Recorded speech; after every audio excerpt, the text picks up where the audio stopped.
Hi everybody, welcome to Surf Church. Bonjour à tous, bienvenue à la Surf Church. Je vais commencer par parler en anglais et ensuite je parlerai en français. My name is Audrey and we're very happy to have you with us today. Yesterday was a very exciting day here in France because the beach has reopened after 2 months. So at least in Osogor the beach is reopened, not everywhere but here, yes, so we're very happy about that.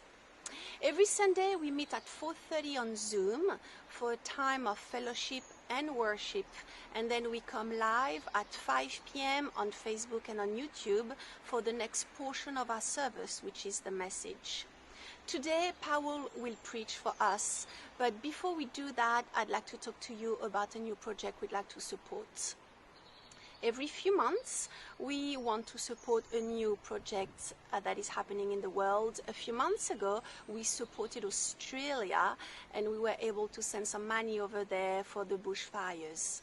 This time, we'd like to support Groundswell Aid, which is an organization of Christian surfers and which helps distribute food in South Africa and in Salvador during this time of COVID-19. They're doing a wonderful job over there. So let's have a look at the video and then I'll get back to you. Alors hier c'était une super journée en France parce que certaines plages ont rouvert, notamment ici à Osgore, et donc on est hyper content par rapport à ça.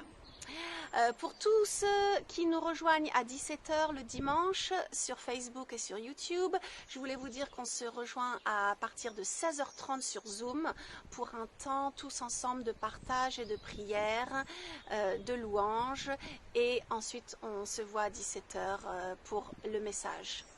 Avant qu'on passe au message et que Powell va partager avec nous, je voudrais vous montrer une petite vidéo d'un projet qu'on veut soutenir.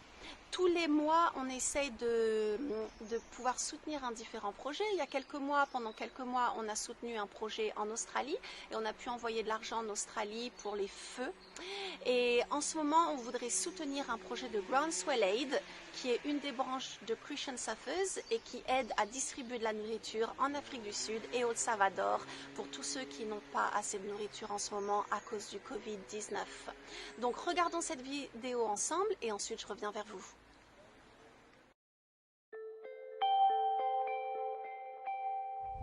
Hey everyone, I'm coming to you from a beautiful little town of Jeffreys Bay in the middle of lockdown COVID 2019, a health pandemic, but right behind that is an economic pandemic.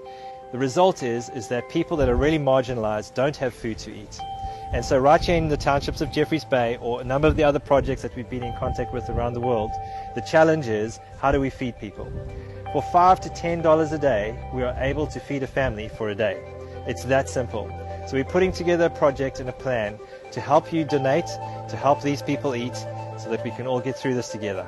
Thank you. Hey, what's up guys? My name is CJ. I'm the local pastor here at Wave Point Church, and your giving is making a massive difference in this area. I actually grew up here, and just today we were able to go out into the community just to give some food parcels to people. So I want to thank you for getting behind this, and it's really making a massive difference, not just in Jeffreys Bay, but all across the world. So God bless you. You're always present. He's got 5 kids, and all of those kids, all of them are HIV. How many people do you think live in there? How many is there? Like, I think it's 4 families, so you're looking at about 20 people maybe. Your love will still embrace me. I know that I can make it. Come on, you're gonna make it. I can make it. You're with me when I walk the fire, even when I face the giants. In the darkness with the light, tell the devil that he's a liar. Even when I'm in the waiting. What's happening in South Africa is that the food parcels that government is giving out is not for people from Zimbabwe, Malawi, they don't qualify. And something like this makes a massive difference to a family like this. I love this guy. He's just awesome. Look here, you come now with this bag and now you haven't got for these people. Yeah. And they need also. Yeah. So we must make a better plan. Even when I wonder, your eyes are on me, yeah. So I hope you enjoyed this video because it really is a wonderful project to support. If you'd like to donate, you can go on the website, groundswellaid.org, or on the Christian Surfers International website. Now, Powell is going to share the message with you. Donc j'espère que vous avez aimé cette vidéo et qu'elle va vous donner envie de soutenir ce projet. C'est un bon projet à soutenir. Si vous voulez donner de l'argent, vous pouvez aller sur le site internet de groundswellaid.org ou sur le site internet de Christian Surfers International ou revenir vers nous. Powell va maintenant partager le message avec nous. Bonjour tout le monde, je m'appelle Powell, je suis un des pasteurs de la Surf Church. Et aujourd'hui, je vous apporte ce deuxième message dans notre série qui s'appelle Transformation. On a fini une série sur les disciplines spirituelles, comme la prière, le jeûne, la lecture de la parole, les disciplines spirituelles dont le but, c'est de connaître Dieu. Et si on connaît Dieu, si on a une rencontre avec Dieu, on est forcément changé par cette rencontre, on est transformé. C'est le but de nos vies, de nous préparer pour une éternité avec Dieu dans sa sainteté. Donc on est transformé tout le long de nos vies. Et aujourd'hui, j'ai pour vous 3 clés pour la transformation. La première clé, c'est garder en vue le but, et c'est de ressembler à Jésus. Au commencement, Dieu a créé l'humanité à son image. J'ai été créé pour ressembler à mon Créateur. Et Jésus, c'est Dieu devenu homme, donc c'est lui la cible de cette transformation. Je veux ressembler de plus en plus à Jésus. Et j'ai terminé mon message de la semaine dernière, le premier message dans cette série, avec une prière, en demandant de ressembler de plus en plus à Jésus dans 3 domaines. D'aimer plus comme Jésus, de pardonner plus comme Jésus et de parler plus comme Jésus a parlé. Si le but c'est de lui ressembler, il faut que je sache à quoi il ressemble. Jésus est comment? Comment j'ai su que Jésus est plein d'amour, que Jésus pardonne, que Jésus parle avec justice, et avec vérité, avec amour. Comment je sais ces choses sur Jésus? C'est parce que je les ai lues dans les évangiles. Il faut que je lise et que je relise les évangiles pour savoir quel est mon objectif. Sinon, je risque de rater la cible.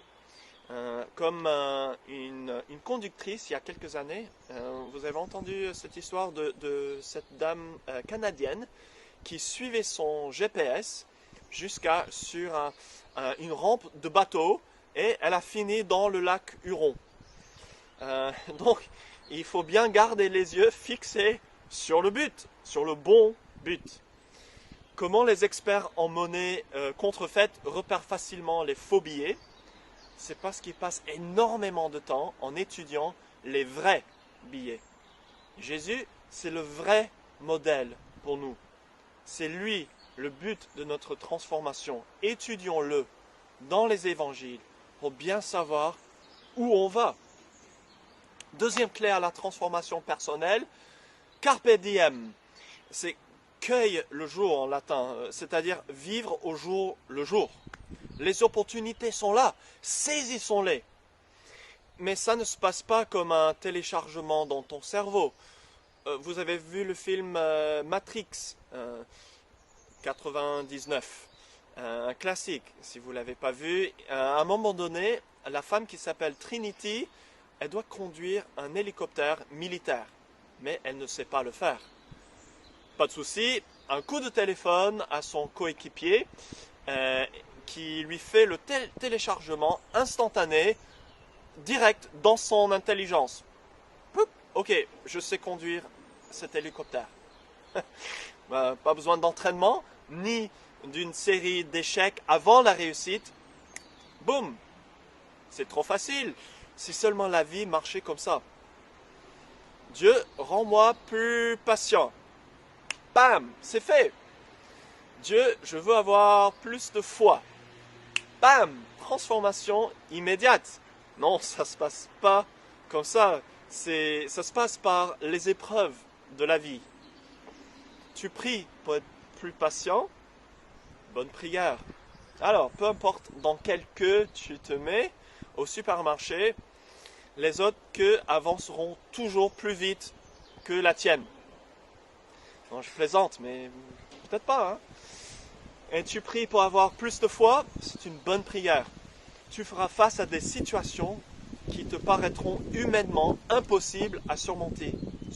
Il va falloir beaucoup de foi.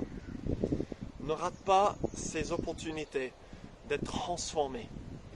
Alors, quel est ton réflexe quand des difficultés surviennent dans ta vie? Je pense à 3 réflexes qui sont assez communs. D'abord, c'est la faute de quelqu'un. C'est possible. Ou c'est Satan, ce sont ses démons. C'est aussi possible. C'est Dieu qui me punit, c'est ma faute. Punir, ce n'est pas le mot juste, c'est discipliner. Et oui, c'est aussi possible. Mais le mal aura vaincu si je m'arrête là sur ces réflexes. C'est la faute de quelqu'un? D'accord. Dieu, montre-moi si moi aussi j'ai une part de responsabilité dans cette histoire et aide-moi à me concentrer sur cette part au lieu d'adopter l'attitude d'une victime. Et si je suis vraiment victime, Dieu, merci pour cette opportunité de pardonner et d'aimer mon ennemi, ou bien mon frère ou ma sœur qui m'a blessé. Deuxième réflexe, c'est Satan ou un esprit mauvais. Peut-être, mais si c'est ça que tu dis à chaque fois que tu rencontres un obstacle dans la vie, que c'est une attaque spirituelle, il y a un problème avec ta perspective sur qui gouverne ce monde. Mais disons que c'est vrai, c'est une attaque spirituelle. À qui attribues-tu la souveraineté dans cette situation? À Dieu ou à Satan, un démon? Qui aura la plupart de ton attention et donc la plupart de la gloire? À qui attribues-tu la souveraineté? Souviens-toi de qui tu es, enfant de Dieu. Alors, quelles sont les promesses de Dieu envers toi dans les difficultés de la vie? Et si tu ne sais pas répondre à cette dernière question, quelles sont ces promesses incroyables pour toi? Je te donne Romains chapitre 8 comme lecture cette semaine. Ensuite, on peut dire, c'est ma faute ce qui m'arrive. Ce sont les conséquences de mon péché. Attention, d'abord à un piège de l'ennemi, de croire en mensonge, si tu dis ça. Mais si c'est vraiment la discipline de Dieu, tu peux être sûr que c'est la discipline d'un bon père qui t'aime et qui t'amène vers quelque chose de bien par cette discipline. Quand je discipline ma fille, c'est parce que j'espère l'aider à changer. Ce n'est bien sûr pas pour détruire sa vie que je lui fais ça, mais pour construire sa vie. Mon réflexe devrait être alors, dans tous ces cas, Dieu, comment tu veux me changer à travers ce que je vis? Qu'est-ce que je peux apprendre? Comment je peux grandir? Grandir en patience, grandir en grâce, amour et pardon envers les autres, peut-être? Grandir en ma foi en Dieu? Grandir dans un don de l'Esprit qui est dormant en moi? Grandir dans la persévérance? Dieu, merci pour cette opportunité. Je m'en réjouis. Me voici, transforme-moi. Troisième clé. Ça se passe par la soumission à l'Esprit. La transmission ne dépend pas de notre super effort de nous changer nous-mêmes, mais de notre super effort de nous soumettre à celui qui nous change. Je vais répéter cette phrase. La transformation ne dépend pas de notre super effort de nous changer nous-mêmes, mais de notre super effort de nous soumettre à celui qui nous change. la soumission n'est pas une idée très à la mode de nos jours, mais c'est le seul chemin pour celui qui suivrait Jésus. Jacques, chapitre 4, verset 5. C'est avec jalousie que Dieu aime l'Esprit qui habite en nous. Cependant, la grâce qu'il accorde est plus grande encore. C'est pourquoi l'Écriture dit « Dieu s'oppose aux orgueilleux, mais il fait grâce aux humbles. » Soumettez-vous donc à Dieu, mais résistez au diable, et il fuira loin de vous. Approchez-vous de Dieu, et il s'approchera de vous. Nettoyez vos mains, pécheurs. Purifiez votre cœur, hommes partagés. Et le verset 10, humiliez-vous devant le Seigneur et il vous élèvera. Ce passage nous montre que le point de départ, c'est vraiment la soumission à Dieu et à son esprit qui habite en nous. C'est dans cette attitude d'humilité que je reconnais mon besoin d'être purifié et transformé. Mais c'est tellement facile d'oublier et de vouloir reprendre le contrôle de nos vies. Paul écrit des mots durs aux Galates en disant « Mais vous avez perdu la tête ! Au début, vous avez compté sur l'Esprit Saint et maintenant, est-ce que vous allez compter sur vos seules forces? Tout ce que vous avez vécu, est-ce que c'est pour rien? D'ailleurs, pour rien, c'est impossible. Dieu vous donne son Esprit et il fait chez vous tant de choses extraordinaire. Prions avec moi. Esprit de Dieu, fais cette œuvre extraordinaire, cette œuvre de transformation dans ma vie, peu à peu, tous les jours, à travers les défis, les difficultés. Donne-moi le bon réflexe de faire confiance à toi, de saisir cette opportunité, de te demander qu'est-ce que tu veux que j'apprenne aujourd'hui. Aide-moi à garder les yeux fixés sur le but de ressembler à Jésus. Aide-moi à creuser dans les Écritures pour comprendre qui est Jésus et à quoi je suis censé ressembler. Et aide-moi à me soumettre à ton esprit. Au nom de Jésus. Amen. Amen. Amen. Thank you, Powell, for that message. Merci, Powell, pour ce message. Donc, on se retrouve sur Zoom dans quelques minutes pour ceux qui continuent avec nous et pour les autres, on se revoit à 17h dimanche prochain sur Facebook et YouTube. So let's go back on Zoom for those of you who stay with us, and for the others, we'll see you again next Sunday at 5 p.m. on Facebook Live and YouTube. Have a blessed week.